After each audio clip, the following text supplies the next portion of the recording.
Yes, listen students. So in the previous class, we saw about the law of supply. Then now factors determining supply.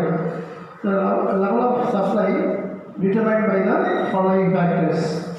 அப்போ பொருளுடைய supply வந்து எதை base பண்ணியிருக்கு அப்படி பார்த்தீங்கன்னா there are 9 factors. The factors which are affecting or determining the law of supplies are number 1 prices of commodity. நாம் ஏற்கனவே பார்த்த மாதிரி பொருளுடைய விலையை வந்து விலை தான் வந்து அந்த சப்ளையுடைய அளவை வந்து டிசைட் பண்ணுது. பொருளுடைய விலை அதிகமாக இருக்கும்போது சப்ளை வந்து அதிகமாக இருக்கும், பொருளுடைய விலை குறையும் போது சப்ளை வந்து குறைச்சிடுவாங்க. So increasing the level of price or higher price will be the incentive to the producer.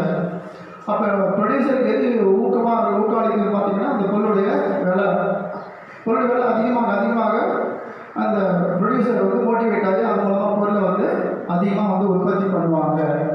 So பொருளுடைய சப்ளையை டிசைட் பண்ணுற முதல் ஃபேக்டர் எது பார்த்தீங்கன்னா அந்த பொருளுடைய price தான். So higher price will motivate the producer to produce the commodities at a higher level and the supply should be the same one, that is increased one. Second one, the prices of other commodities. அப்போ பொருளுடைய supply decide பண்ணுற ஃபேக்டரில் முதல்ல அந்த பொருளோட விலை மட்டும் இல்லாத மற்ற பொருளுடைய விலையும் வந்து ஒரு பொருளுடைய சப்ளை வந்து பாதிக்கும். So the prices of the supply of commodity is not only affect its own price or the prices only not deciding the supply of that particular product. The prices of other commodity also deciding the level of supply. மற்ற பொருளுடைய விலை வந்து அந்த பொருளுடைய விலையை வந்து பொருளுடைய supply வந்து தீர்மானிக்கலாம். ஃபார் எக்ஸாம்பிள் இப்போ வந்து அக்ரிகல்ச்சர் ப்ராடக்ட் வந்து நிறைய இருக்குது, பேடி, வீட்டு, சுகர் கேன், ஸோ நிறைய ப்ராடக்ட் இருக்கும்போது இப்போ திடீர்னு வந்து பொருளுடைய காட்டன் ப்ராடக்ட் மட்டும் வேலை அதிகமாகுதுன்னு வச்சுக்கோங்க. அப்போ ப்ரொடியூசர் ஏதோ அக்ரிகல்ச்சர் ஏதோ உற்பத்தி பண்ணுவாங்கன்னா காட்டன் தான் அதிகமாக முக்கியத்துவம் கொடுத்து உற்பத்தி பண்ணுவார், ஏன்னா அந்த பொருளுடைய விலை வந்து அதிகமாக இருக்குது. So when we compare with the other prices of the product for paddy, wheat and some other products, அதோடைய விலையெல்லாம் குறைவாக இருக்குது, பட் காட்டனுடைய ப்ரைஸ் மட்டும் அதிகமாக இருக்குது, விலை அதிகமாக இருக்குன்னா அப்போ என்ன செய்வாங்க, ப்ரொடியூசர் வந்து அக்ரிகல்ச்சரிஸ்ட்டு அதை தான் உற்பத்தி பண்ணுறதுக்கு முக்கியத்துவம் கொடுப்பாங்க. ஸோ அந்த சப்ளையோட லெவலை டிசைட் பண்ணுறது அந்த பொருள் விலை மட்டும் கிடையாது. So the other product which are produced by the producer. இப்போ number of products are produced by the agriculturist. So அந்த வகையில் பார்க்கும்போது பேடியோட விலையோட காட்டன் அதிகமாக இருக்கும்போது அப்போ எதை அதிகமாக சப்ளை பண்ணுவாங்க பார்த்தீங்கன்னாக்கா காட்டன் தான். So the prices of other product is another factor. Then third one, prices of factors of production. This is very important reason. Prices of factors of production. பொருளை உற்பத்தி பண்ணுறதுக்கு தேவையான காரணிகள் தான் நம்ம என்ன செய்யணும், உற்பத்தி காரணிகள் நம்ம சொல்கிறோம். So the factors which are essential for the make out the product which is known as factors of production. அதில் வந்து பார்த்தீங்கன்னா முதல் ஃபேக்டர் வந்து லேண்டு, லேபர், இதெல்லாம் வந்து primary factor of production. Capital and organisation தான் செகண்டரி ஃபேக்டர் ஆஃப் ப்ரொடக்ஷன். அது மட்டும் இல்லாமல் other inputs, raw material, transport, electricity, then other infrastructure facilities. So இது எல்லாம் தான் சேர்ந்து நம்ம என்ன செய்கிறோம், ஃபேக்டர்ஸ் ஆஃப் ப்ரொடக்ஷன் நம்ம சொல்கிறோம். அப்போ ஃபேக்டர்ஸ் ஆஃப் ப்ரொடக்ஷன் விலை அதிகமாக இருக்கும்போது கண்டிப்பாக வந்து சப்ளை வந்து அதிகரிக்க வாய்ப்பே கிடையாது. ஸோ பொருளுடைய சப்ளை டிசைட் பண்ணுறது வந்து பார்த்திங்கன்னா இந்த உற்பத்திக்காரருடைய விலைகள் இல்லையா, அந்த prices of the various factors of production.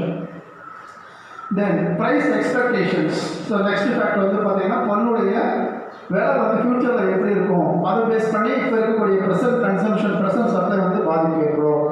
So if the producer expected to rate or anticipated to increase in the future, increase the price of the product in ஃபியூச்சரில் வந்து பொருளுடைய விலை அதிகமாகும் அப்படின்னு அவர் வந்து எதிர்பார்க்குறாரு, ஆன்டிசிபேட் பண்ணுறாரு அப்படின்னா ஆட்டோமேட்டிக்காக என்ன செய்வார், he reduce to the supply level at present.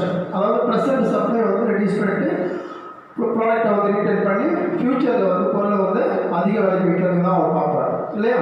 அதான் வந்து prices expectation. The level of prices expected to be raised in future, then automatically or in nature the producer retain the product and reduce the present level of supply and try to sell in the future course of activity, future course.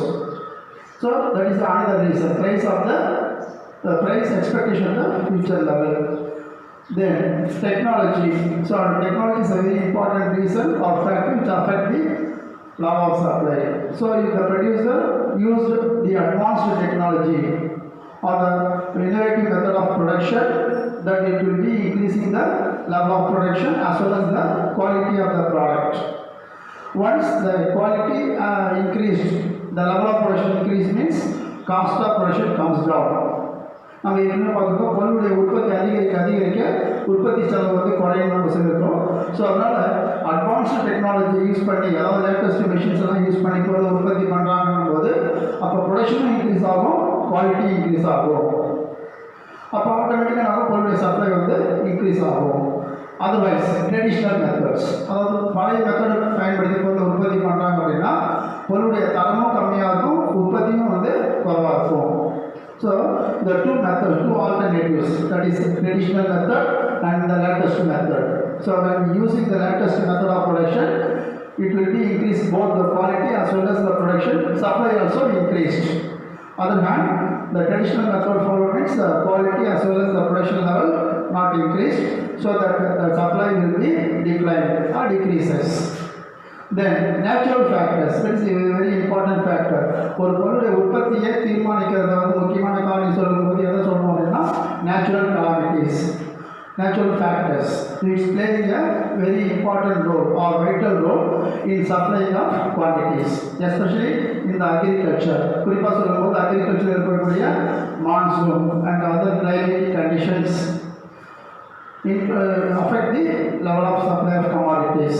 அப்போ வந்து இதெல்லாம் ஃபேவராக இருக்குது அப்படின்னு சொன்னால் production level increase ஆகும், production level increase ஆகுதுன்னா supply level வந்து இன்க்ரீஸ் ஆகும். அப்போ நேச்சுரல் கலாமிட்டிஸ், இப்போ gambling, monsoon is the gambling of agriculture சொல்லுவாங்க. Agriculture is the gambling of monsoon, agriculture is the gambling of monsoon. விவசாயம் என்பது அதாவது சூதாட்டம் சொல்லுவாங்க இல்லையா, அதாவது பருவக்காற்று சூதாட்டம் சொல்லுவாங்க. ஸோ அது வந்து உற்பத்தியை பாதிக்கிற அளவுக்கு வாய்ப்பு இருக்குது. அதே மாதிரி கிளைமேட்டிக் கண்டிஷன்ஸ், தட்பவெப்பநிலை மாறும் பொழுது பொருளுடைய அளவு உற்பத்தி வந்து பாதிப்பு ஏற்பட வாய்ப்பு இருக்குது. So depends upon the natural factors. So natural factors cooperate பண்ணும்போது மட்டும்தான் அவங்களால வந்து பொருளை வந்து அதிகமான அளவு உற்பத்தி பண்ண முடியும். இப்போ நான் நிறைய உதாரணம் சொல்லிகிட்டே போகலாம், எக்ஸாம்பிள் சொல்லிகிட்டே போகலாம். அப்போ நம்ம வந்து ஸ்டார்டிங்லேருந்து பொருளை வந்து நம்ம உற்பத்தி பண்ணுற ஃபஸ்ட்டு ஸ்டேஜ்லேருந்து அது முடிவடைகிற ஒரு பொருளை மாற்றுற வரைக்கும் நிறைய ஃபேக்டர்ஸ் இருக்குது, அதை பாதிக்கக்கூடிய காரணங்கள் நிறைய இருக்குது. அப்போ வந்து பொருளை வந்து இரிகேஷன் இல்லையா, சீடு இருக்கணும், அதுக்கப்புறம் இரிகேஷன் ஃபெசிலிட்டி இருக்கணும், அதுக்கப்புறம் எந்த விதமான பெஸ்டிசைட்ஸ் எல்லாம் வந்து சரியான லெவலில் போடணும். ஸோ இதெல்லாம் இருந்தால் மட்டும்தான் எந்த விதமான ப்ராப்ளமும் இல்லாமல் பொருளை வந்து உற்பத்தி பண்ண முடியும். ஸோ இவ்வளோ காரணியை தாண்டி பொருளை உற்பத்தி பண்ணும்போது பொருளுடைய விலை வந்து பொருளுடைய சப்ளை வந்து அதிகமாக இருக்கும். அப்போ depends upon the natural factors including the monsoon and climate are playing a vital role in the supply of commodities or product in the agriculture. So likewise in other field also எல்லாத்துலேயுமே அந்த problem இருக்குது. For example வந்து transport எடுத்துங்க. Transport வந்து இப்போ natural ஃபேக்டரில் டிரான்ஸ்போர்ட்லாம் பாதிப்பு ஏற்படுறதுக்கு வாய்ப்பு இருக்குது. ரோட் ஃபெசிலிட்டி கரெக்டாக இருக்கணும். அதே மாதிரி புயல், வெள்ளம், இது மாதிரி டைமில் வந்து டிரான்ஸ்போர்ட் வந்து பாதிப்பு ஏற்படுத்தும். ஸோ டிரான்ஸ்போர்ட் வந்து ரொம்ப ரொம்ப இம்பார்ட்டன்ட். ஒரு பொருளை வந்து வெளிமாநிலேருந்து கொண்டு வரணும், அது ரா மெட்டீரியலாக இருக்கலாம், இல்லை ஃபினிஷ்டு ப்ராடக்ட் கொண்டு போய் சேல்ஸ் பண்ணுறதுலாம் இருக்கலாம். ஸோ எல்லாத்துக்குமே எது ரொம்ப ரொம்ப முக்கியம்னா டிரான்ஸ்போர்ட். அப்போது இதெல்லாம் வந்து நம்ம முக்கியமான காரணங்களை நம்ம சொல்லலாம். Discovery of raw material, discovery new raw material. If the raw materials are available which are cheaper as well as with high quality, so the producer likely to increase the level of production. So there is a substitute for the raw material for the world one. இப்போ பழைய product பதிலாக வேறு raw material கிடைக்குது, சீப்பாக கிடைக்குது, இது நல்ல குவாலிட்டியோட கிடைக்கிறதா என்ன செய்வாங்க, பொருளை வந்து அதிகமாக வந்து உற்பத்தி பண்ணுறதுக்கு வாய்ப்பு இருக்குது. The discovery of new raw material which are available at the cheaper rate as well as the higher quality, then the producer tend to be increase the level of supply of commodities. Then another important factor, taxes and subsidies. So the taxes or subsidies are given by the government to motivate the or encourage the producer, whether they may be agricultural product or any other product. These two things are very important, taxes and the subsidies. The taxes may be direct taxes or indirect taxes. அப்போ பொருளுடைய விலையை தீர்மானிக்கிறதுல ஒரு முக்கியமான காரணி அதுவும் இப்போ present சுச்சுவேஷனில் பார்த்தீங்கன்னா direct taxes and indirect taxes. அப்போ எந்தெந்த பொருட்கள்லாம் வந்து வரி அதிகமாகுதோ அந்த பொருளுடைய விலை வந்து ஆட் ஆகுது. அப்போ ஆட் ஆகும்போது கன்சியூமரை செய்வாங்க, அந்த பொருளை வந்து வாங்குறதுக்கு தயாராகிறாங்க.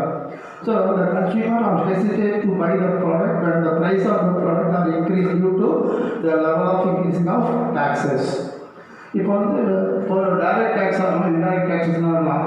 ஸோ டைரக்ட் டேக்ஸ்னால் இன்டைரக்ட் டேக்ஸ்னால் என்ன பார்க்கும்போது ஒரு டேக்ஸ் வந்து நேரடியாக நம்ம வந்து கவர்மெண்ட்டுக்கு பே பண்ணுறோம் அப்படின்னா அது வந்து டைரக்ட் டேக்ஸ்.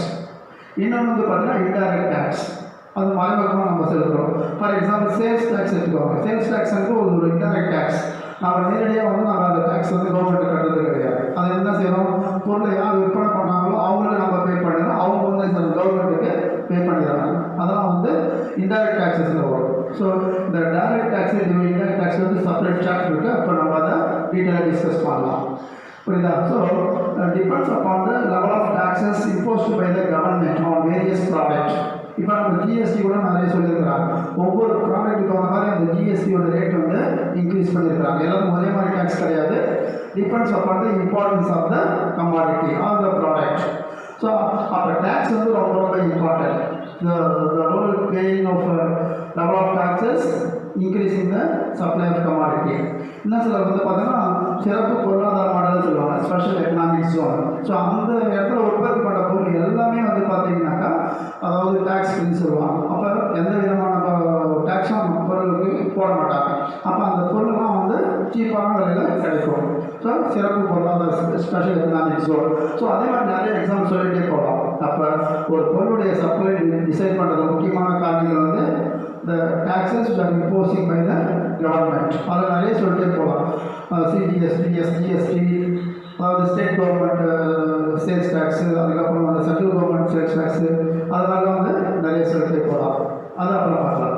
அடுத்தது subsidies given by the government. அப்போ பொருளுக்கான மானியம் சொல்லுவாங்க. தமிழ் என்ன சொல்லுவாங்க, சப்சிடினா மானியம். அப்போ பொருளை வந்து ஒரு சலுகை விலையில் வந்து கொடுப்பாங்க, அதுதான் வந்து மானியம் சொல்லுவாங்க.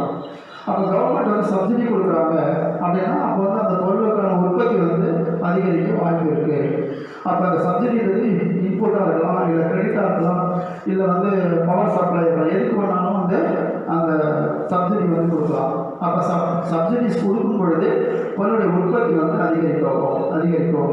So the subsidies are given by the government to motivate the producer and encouraging the level of production. Suppose if the government withdraws all the subsidies, so automatically it will affect the production. அப்போ production decide பண்ணுறது subsidy வந்து ஒரு முக்கியமான factor நம்ம சொல்லலாம். So point number 8 வந்து taxes and subsidies. Then objectives of the firm. So அந்த கம்பெனியோட நோக்கம் என்ன, what is ultimate goal of that company or the manufacturer is increasing the sales, that is sales maximization. Sales உற்பத்தி அதிகரிக்கணும் அப்படின்னு ஒரு எய்மாக இருந்ததுன்னா ஆட்டோமேட்டிக்காக என்ன செய்வாங்க, பொருளை வந்து அவங்களுடைய மார்க்கெட் ஷேர் இன்க்ரீஸ் பண்ணுறதுக்காக பொருளை வந்து அதிகமாக வந்து உற்பத்தி பண்ணி அதிகமாக வந்து சப்ளை பண்ணுவாங்க. So the ultimate goal or ultimate aim of the organization or the producer is sales maximization, means it improve the market share, then automatically it supply the commodities at a higher level. அப்போ market capture பண்ணணும் அப்படின்னுடைய முக்கியமான எய்மாக இருக்குது அப்படின்னா அவங்க வந்து sales increase பண்ணணும். சேல்ஸ் இன்க்ரீஸ் பண்ணால் சப்ளை வந்து அதிகமாக வந்து பண்ணணும். அப்போ objectives of the firm is another important factor which is deciding the level of supply. சப்ளையுடைய லெவலை டிசைட் பண்ணுறது அந்த நிறுவனத்துடைய குறிக்கோள் வந்து ஒரு முக்கியமான ஃபேக்டராக இருக்குது. So these are the 9 important factors which are determining or affecting the level of supply. பொருளுடைய சப்ளையை தீர்மானிக்கக்கூடிய காரணிகள்னு பார்த்தீங்கன்னா இந்த 9 ஃபேக்டர்ஸ் நீங்கள் எழுதலாம்.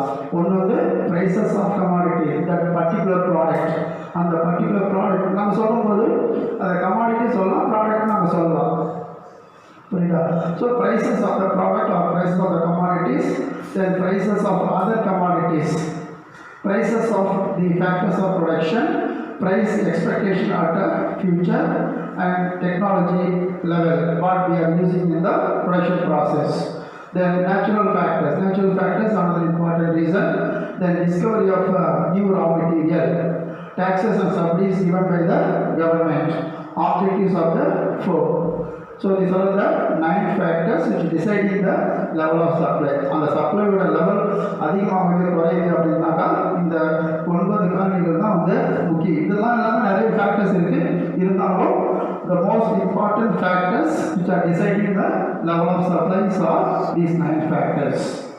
So we will see next class.